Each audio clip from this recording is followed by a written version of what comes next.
Dracula by Bram Stoker. Chapter 17. Dr. Seward's diary continued. When we arrived at the Berkeley Hotel, Van Helsing found a telegram waiting for him. Am coming up by train. Jonathan at Whitby. Important news. Mina Harker. The professor was delighted. Ah, that wonderful Madame Mina, he said. Pearl among women. She arrived, but I cannot stay. She must go to your house, friend John. You must meet her at the station. Telegraph her en route, so that she may be prepared.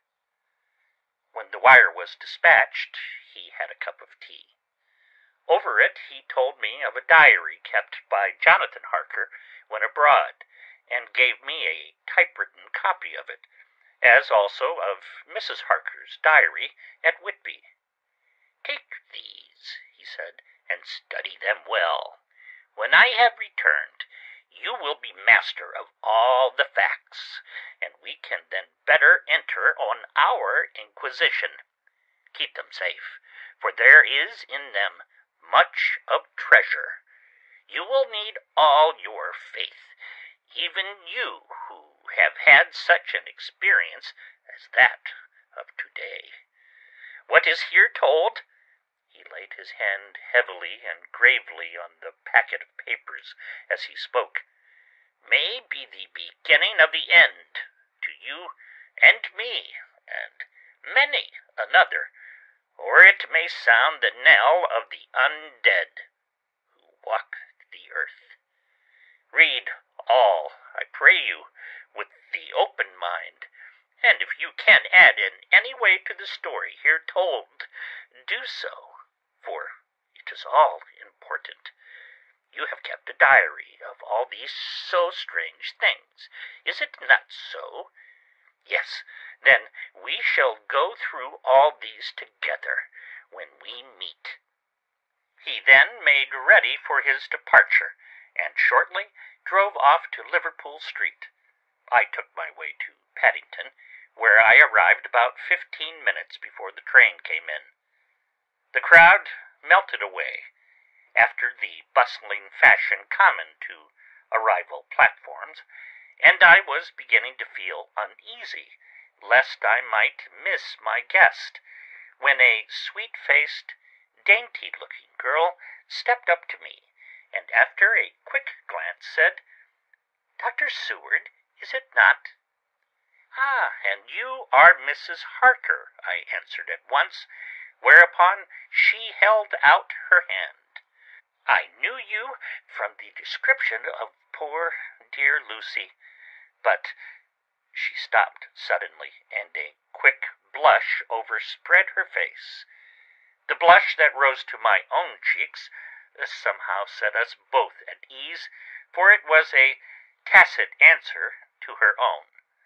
I got her luggage, which included a typewriter, and we took the Underground to Fenchurch Street, after I had sent a wire to my housekeeper to have a sitting room and a bedroom prepared at once for Mrs. Harker. In due time we arrived.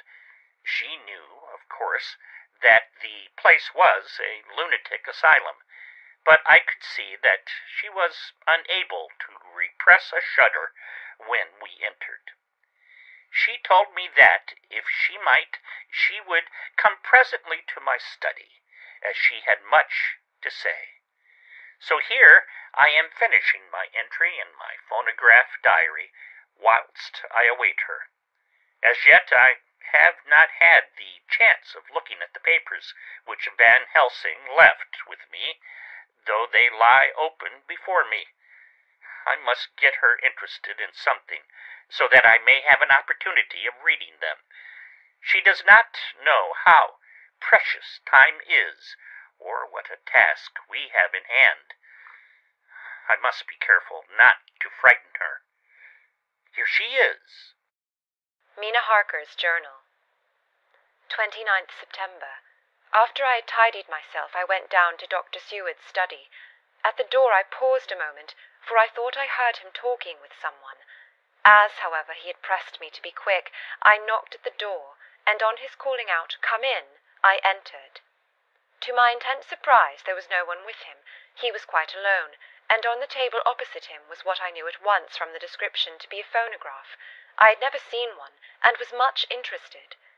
"I hope I did not keep you waiting," I said, "but I stayed at the door as I heard you talking, and thought there was someone with you." "Oh," he replied with a smile, "I was only entering my diary." "Your diary?" I asked him in surprise. "Yes," he answered, "I keep it in this." As he spoke, he laid his hand on the phonograph. I felt quite excited over it, and blurted out, "Why, this beats even shorthand. May I hear it say something?" "Certainly," he replied with alacrity, and stood up to put it in train for speaking. Then he paused, and a troubled look overspread his face. "The fact is," he began awkwardly, "I only keep my diary in it, and as it is almost entirely, about my cases, it may be awkward. That is, I mean—" He stopped, and I tried to help him out of his embarrassment. "You helped to attend dear Lucy at the end. Let me hear how she died. For all that I know of her, I shall be very grateful. She was very, very dear to me." To my surprise, he answered with a horror-struck look in his face, "Tell you of her death? Not for the wide world." "Why not?" I asked, for some grave, terrible feeling was coming over me. Again he paused, and I could see that he was trying to invent an excuse.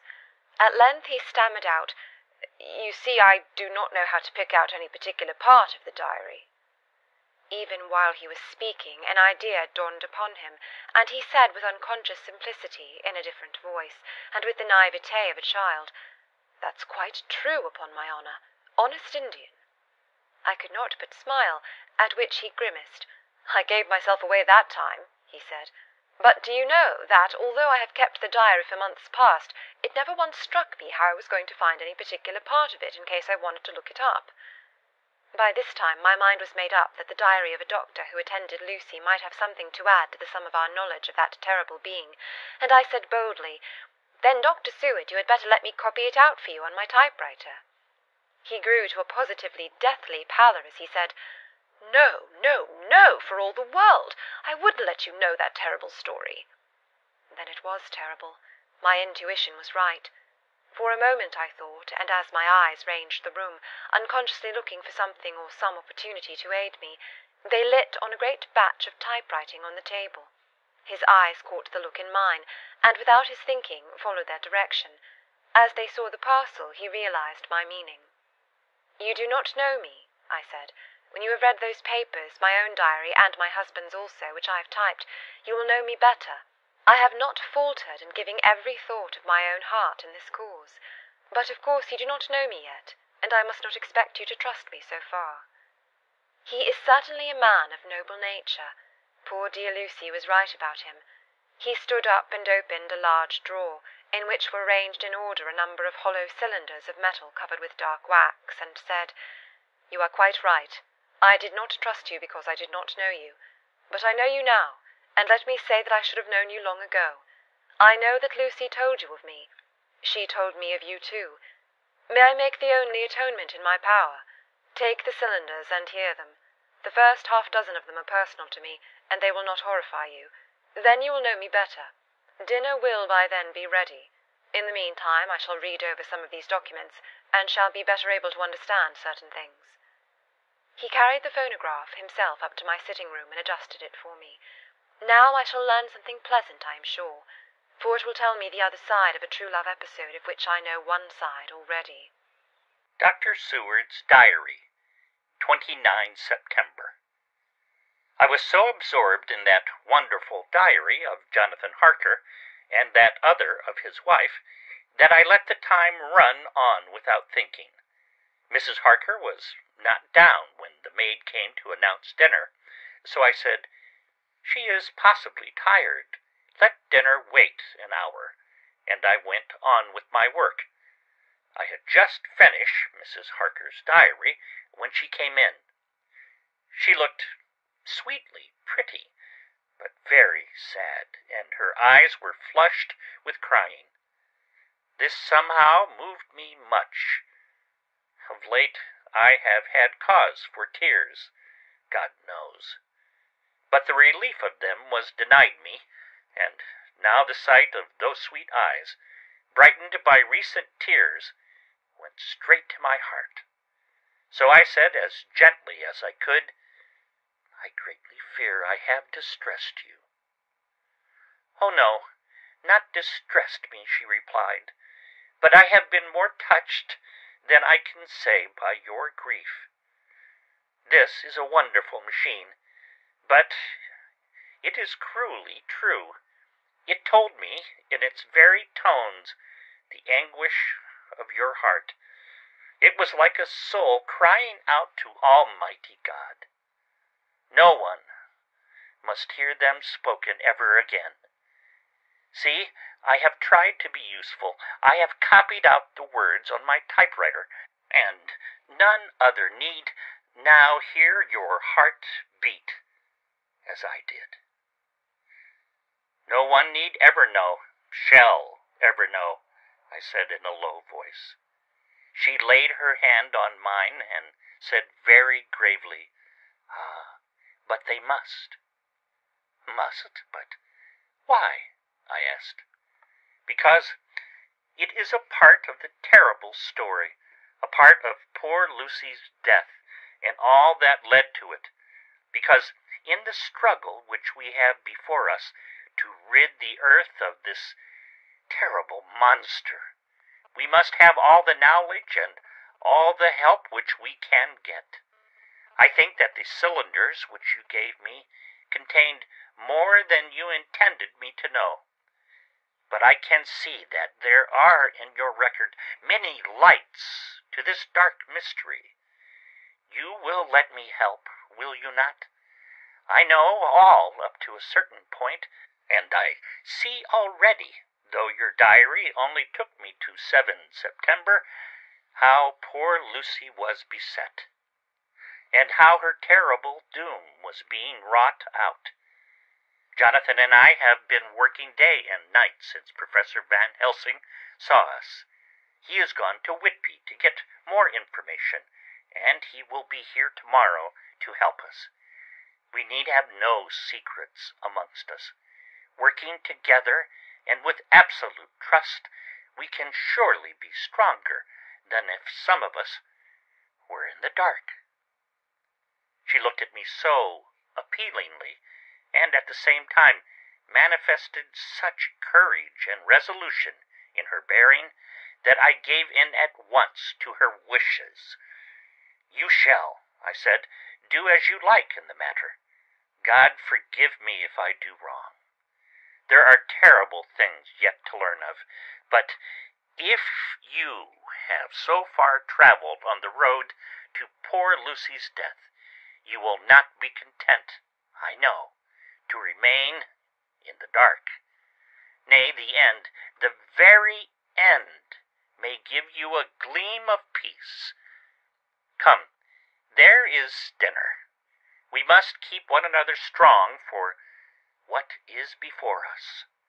We have a cruel and dreadful task. When you have eaten, you shall learn the rest, and I shall answer any questions you ask, if there be anything which you do not understand, though it was apparent to us who were present. Mina Harker's Journal, 29th September. After dinner I came with Dr. Seward to his study. He brought back the phonograph from my room, and I took a chair, and arranged the phonograph so that I could touch it without getting up, and showed me how to stop it in case I should want to pause. Then he very thoughtfully took a chair with his back to me, so that I might be as free as possible, and began to read. I put the forked metal to my ears and listened. When the terrible story of Lucy's death and all that followed was done, I lay back in my chair, powerless. Fortunately, I am not of a fainting disposition. When Dr. Seward saw me, he jumped up with a horrified exclamation, and hurriedly taking a case bottle from the cupboard, gave me some brandy, which in a few minutes somewhat restored me. My brain was all in a whirl, and only that there came through all the multitude of horrors the holy ray of light that my dear Lucy was at last at peace. I do not think I could have borne it without making a scene. It is all so wild and mysterious and strange that if I had not known Jonathan's experience in Transylvania, I could not have believed. As it was, I didn't know what to believe, and so got out of my difficulty by attending to something else. I took the cover off my typewriter and said to Dr. Seward, "Let me write this all out now. We must be ready for Dr. Van Helsing when he comes. I have sent a telegram to Jonathan to come on here when he arrives in London from Whitby.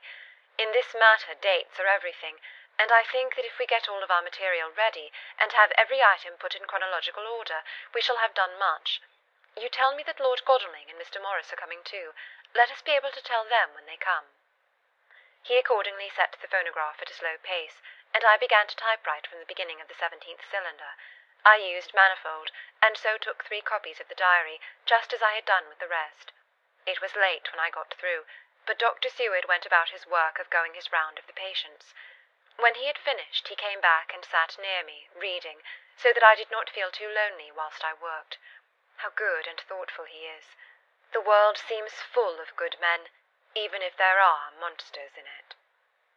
Before I left him, I remembered what Jonathan put in his diary of the professor's perturbation at reading something in an evening paper at the station at Exeter, so seeing that Dr. Seward keeps his newspapers, I borrowed the files of the Westminster Gazette and the Pall Mall Gazette, and took them to my room. I remember how much the Daily Graph and the Whitby Gazette, of which I had made cuttings, had helped us to understand the terrible events at Whitby when Count Dracula landed, so I shall look through the evening papers since then, and perhaps I shall get some new light. I am not sleepy, and the work will help to keep me quiet. Dr. Seward's Diary, 30 September. Mr. Harker arrived at 9 o'clock. He got his wife's wire just before starting. He is uncommonly clever, if one can judge from his face, and full of energy. If this journal be true, and judging by one's own wonderful experiences it must be, he is also a man of great nerve. That going down to the vault a second time was a remarkable piece of daring. After reading his account, I was prepared to meet a good specimen of manhood, but hardly the quiet, businesslike gentleman who came here today. Later. After lunch, Harker and his wife went back to their own room, and as I passed a while ago, I heard the click of the typewriter. They are hard at it. Mrs. Harker says that they are knitting together in chronological order every scrap of evidence they have. Harker has got the letters between the consignee of the boxes at Whitby and the terriers in London who took charge of them. He is now reading his wife's transcript of my diary. I wonder what they make out of it. Here it is. Strange that it never struck me that the very next house might be the Count's hiding place. Goodness knows we had enough clues from the conduct of the patient Renfield. The bundle of letters relating to the purchase of the house were with the transcript. Oh, if we had only had them earlier, we might have saved poor Lucy. Oh, stop. That way madness lies. Harker has gone back and is again collecting material. He says that by dinner time they will be able to show a whole connected narrative. He thinks that in the meantime I should see Renfield, as hitherto he has been a sort of index to the coming and going of the Count. I hardly see this yet, but when I get at the dates, I suppose I shall. What a good thing that Mrs. Harker put my cylinders into type. We never could have found the dates otherwise. I found Renfield sitting placidly in his room, with his hands folded, smiling benignly. At the moment, he seemed as sane as anyone I ever saw. I sat down and talked with him on a lot of subjects, all of which he treated naturally. He then, of his own accord, spoke of going home. a subject he has never mentioned to my knowledge during his sojourn here. In fact, he spoke quite confidently of getting his discharge at once.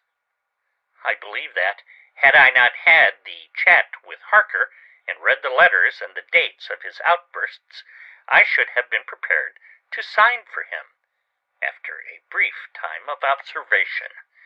As it is, I am darkly suspicious. All those outbreaks were in some way linked with the proximity of the Count. What then does this absolute contempt mean?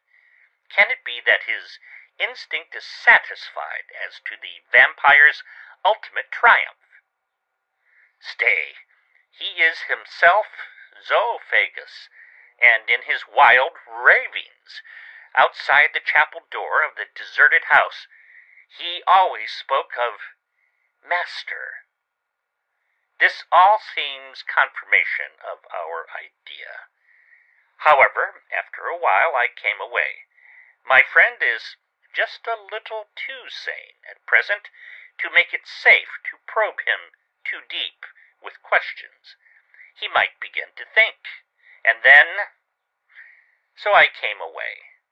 I mistrust these quiet moods of his, so I have given the attendant a hint to look after him, and to have a strait waistcoat ready in case of need. Jonathan Harker's Journal.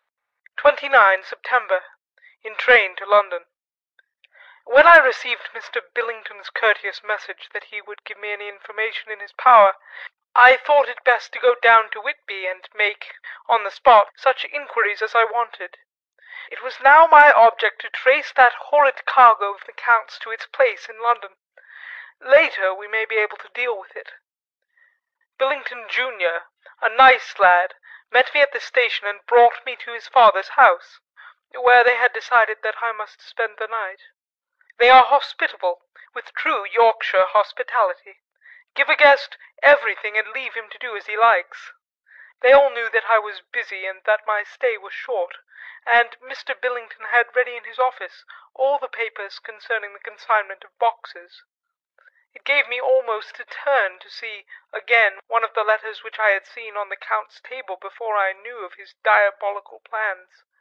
Everything had been carefully thought out, and done systematically and with precision. He seemed to have been prepared for every obstacle which might be placed by accident in the way of his intentions being carried out. To use an Americanism, he had taken no chances, and the absolute accuracy with which his instructions were fulfilled was simply the logical result of his care. I saw the invoice and took note of it. 50 cases of common earth to be used for experimental purposes.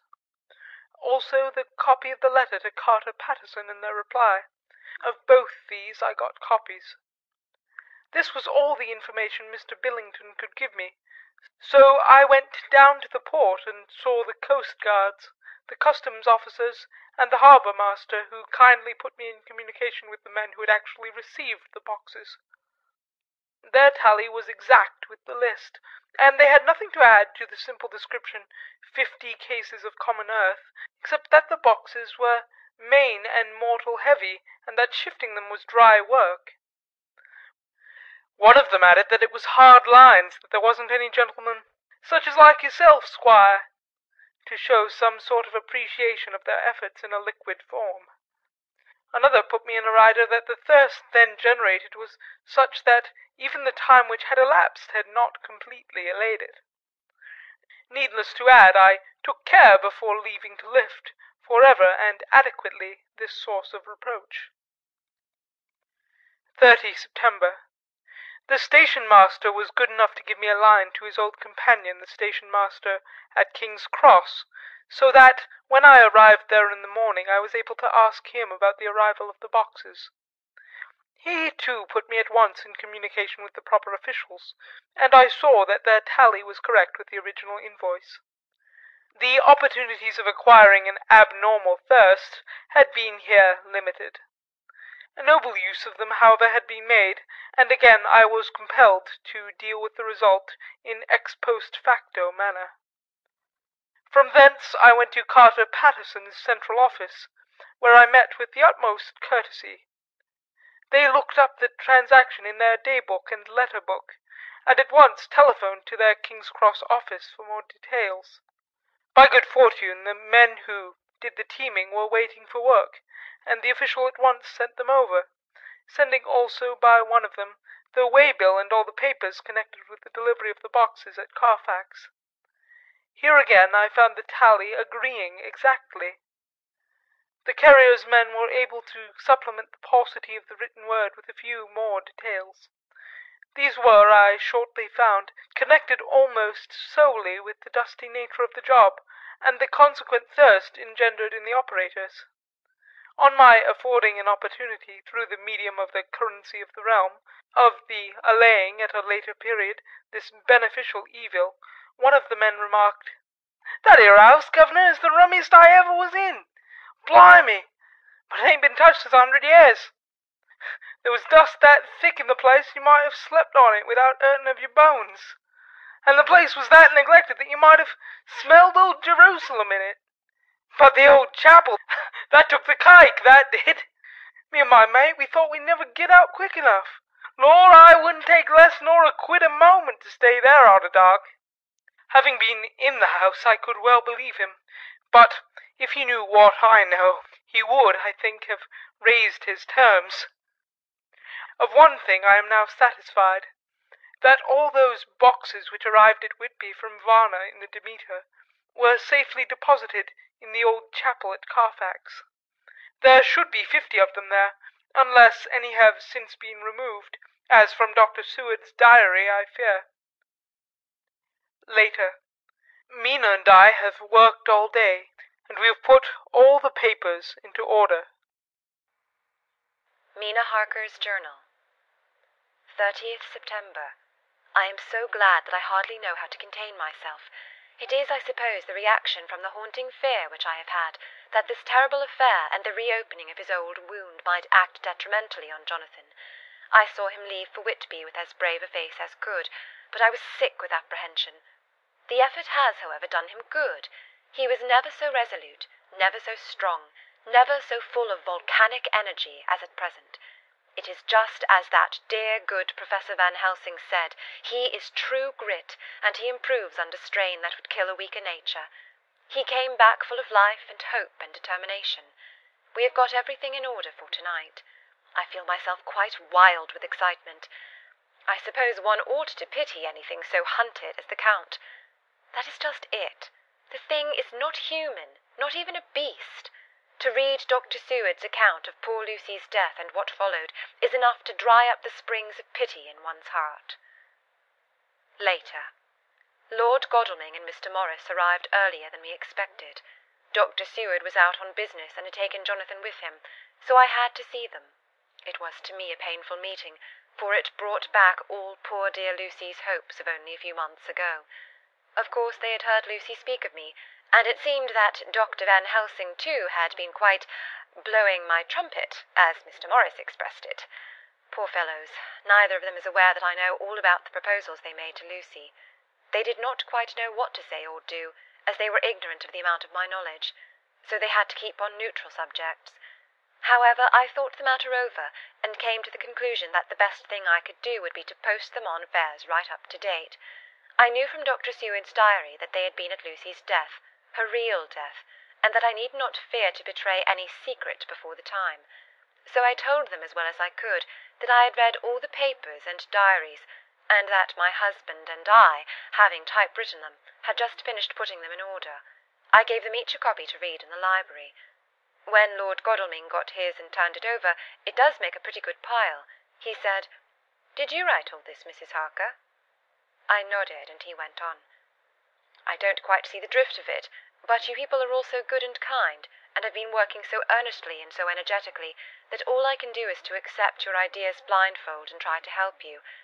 I have had one lesson already in accepting facts that should make a man humble to the last hour of his life. Besides, I know you loved my Lucy." Here he turned away and covered his face with his hands. I could hear the tears in his voice. Mr. Morris, with instinctive delicacy, just laid a hand for a moment on his shoulder, and then walked quietly out of the room. I suppose there is something in a woman's nature that makes a man free to break down before her and express his feelings on the tender or emotional side without feeling it derogatory to his manhood. For when Lord Godalming found himself alone with me, he sat down on the sofa and gave way utterly and openly. I sat down beside him and took his hand. I hope he didn't think it forward of me, and that if he ever thinks of it afterwards, he never will have such a thought. There I wrong him. I know he never will. He is too true a gentleman. I said to him, for I could see that his heart was breaking, I loved dear Lucy, and I know what she was to you, and what you were to her. She and I were like sisters, and now she is gone. Will you not let me be like a sister to you in your trouble? I know what sorrows you have had, though I cannot measure the depth of them. If sympathy and pity can help in your affliction, won't you let me be of some little service, for Lucy's sake? In an instant the poor dear fellow was overwhelmed with grief. It seemed to me that all that he had been of late suffering in silence found a vent at once. He grew quite hysterical, and raising his open hands, beat his palms together in a perfect agony of grief. He stood up and then sat down again, and the tears rained down his cheeks. I felt an infinite pity for him, and opened my arms unthinkingly. With a sob he laid his head on my shoulder, and cried like a wearied child, whilst he shook with emotion.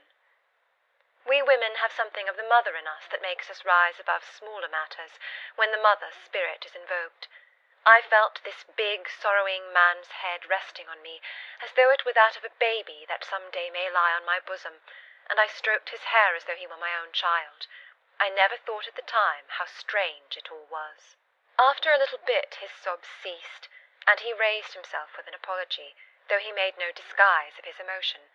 He told me that for days and nights past, weary days and sleepless nights, he had been unable to speak with anyone, as a man must speak in his time of sorrow. There was no woman whose sympathy could be given to him, or with whom, owing to the terrible circumstance with which his sorrow was surrounded, he could speak freely. I know now how I have suffered, he said as he dried his eyes, but I do not know even yet, and none other can ever know, how much your sweet sympathy has been to me today. I shall know better in time, and believe me that, though I am not ungrateful now, my gratitude will grow with my understanding. You will let me be like a brother, will you not, for all our lives, for dear Lucy's sake? For dear Lucy's sake, I said as we clasped hands. Aye, and for your own sake, he added, for if a man's esteem and gratitude are ever worth the winning, you have won mine today. If ever the future should bring you to a time when you need a man's help, believe me, you will not call in vain. God grant that no such time may ever come to you to break the sunshine of your life, but if it should ever come, promise me that you will let me know. He was so earnest, and his sorrow was so fresh, that I felt it would comfort him, so I said, I promise. As I came along the corridor, I saw Mr. Morris looking out of a window. He turned as he heard my footsteps. How is Art? He said. Then noticing my red eyes, he went on, Ah, I see you have been comforting him. Poor old fellow, he needs it. No one but a woman can help a man when he is in trouble of the heart, and he had no one to comfort him. He bore his own trouble so bravely that my heart bled for him. I saw the manuscript in his hand, and I knew that when he read it he would realize how much I knew. So I said to him, I wish I could comfort all who suffer from the heart. Will you let me be your friend, and will you come to me for comfort if you need it? You will know later why I speak. He saw that I was in earnest, and stooping took my hand and raising it to his lips, kissed it. It seemed but poor comfort to so brave and unselfish a soul, and impulsively I bent over and kissed him. The tears rose in his eyes, and there was a momentary choking in his throat. He said quite calmly, Little girl, you will never forget that true-hearted kindness, so long as ever you live. Then he went into the study to his friend. Little girl, the very words he had used to Lucy, and oh, but he proved himself a friend. End of chapter 17.